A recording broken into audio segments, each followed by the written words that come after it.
Today, we're diving into one of the internet's most fascinating and, let's be honest, baffling archives, the Chronically online algorithm.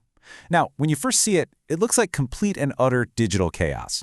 But if you stick around, you start to realize it's actually a map to some of the web's deepest rabbit holes. So you land on the homepage and bam, this is what hits you. It is an absolute storm of information. You've got emoticons, ancient Egyptian symbols, cryptic titles. I mean, your first instinct is probably to just slam that tab shut. And honestly, who could blame you? It feels like pure, unfiltered noise. But hang on. What if all this visual overload isn't just random? What if it's intentional? A reflection of a mind trying to process our absolutely chaotic digital world. What if, hiding in all that noise, there's a pattern, a logic? What if it's a map? Well, it turns out there is. If you dig a little, you find a welcome post, a kind of primer left by the creator that explains the method to all this madness. And it reframes the whole site. This isn't a random junk drawer. It's a public digital scrapbook, a living archive that's charting a journey through all these interconnected ideas. Right there, the blog itself tells us it has a purpose. These words are basically our key, our Rosetta Stone for this whole thing. The creator didn't just dump a massive pile of information on us. They actually left instructions on how to decode it. So, all right, let's use them. So this primer, it lays out the blog's intellectual DNA. It tells us that even though the content seems to be all over the place, it's actually revolving around a few core ideas. We're about to walk through the 3 major themes that really anchor this entire project. And here they are. First, a really deep dive into esotericism and spirituality. Second, a relentless, and I mean relentless questioning of official stories. And third, this deep fascination with technology and futurism. Now, at first glance, they might seem totally unrelated, right?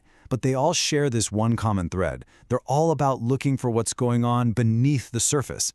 Let's start with that first pillar. Okay, so a massive chunk of this blog is dedicated to something called gnosis, which is really this idea of finding enlightenment or truth through direct, personal, and often hidden spiritual knowledge. This isn't about organized religion, it's about trying to uncover the unseen systems that might be running our existence. And what's really cool is the blog gives us its own definition right here. It calls esotericism a journey of direct personal experience. It's all about questioning and critical thinking. This really sets the stage for everything else we're going to see. It's a philosophy, a way of looking deeper into, well, everything. And let me tell you, it gets intense. This quote, which comes from a transcript on demonology found on the site, it's a perfect example. This isn't some simple good versus evil story. The real horror, it suggests, is that the force of divine judgment isn't a rebel. It's a sanctioned part of the cosmic system. I mean, wow, this is exactly the kind of challenging hidden knowledge this blog just thrives on. So, you can see where this is going, right? Once you start questioning the hidden spiritual order of the universe, it's a pretty short leap to questioning the official stories of our physical world. And that brings us to the second pillar, this deep, profound skepticism of any mainstream narrative, whether it's political, historical, or scientific. And the range here is just huge. The blog is basically a library for alternative views. You've got everything from in-depth geopolitical analysis from journalists like Whitney Webb, all the way to explorations of really unconventional ideas like flat earth theory. The point here isn't to say, this is the answer, but more to collect all the different questions people are asking. Okay, so from questioning the past and the present, we naturally slide right into questioning the future. The third pillar is this obsession with technology, especially with how AI and ideas like the singularity are creating totally new, incredibly powerful, and often invisible, systems that are already starting to run our world. And the blog explores these ideas from every possible angle. On the left, you've got a quote from a sci-fi story about an alien race seeding life. And on the right, a totally different piece, a critical zine about the dangers of AI simulating empathy. But look closer. Both of them, the fiction and the nonfiction, are wrestling with the exact same question. What does it even mean to be human when our emotions and biology can be programmed? And this hunt for hidden systems, it's not just about cosmic secrets or future tech. It's about things in the here and now.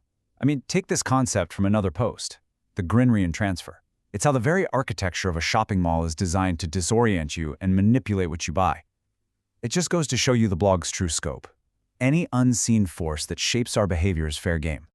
Okay, so we've got ancient mysticism, modern conspiracies, futuristic technology, and even the psychology of shopping malls.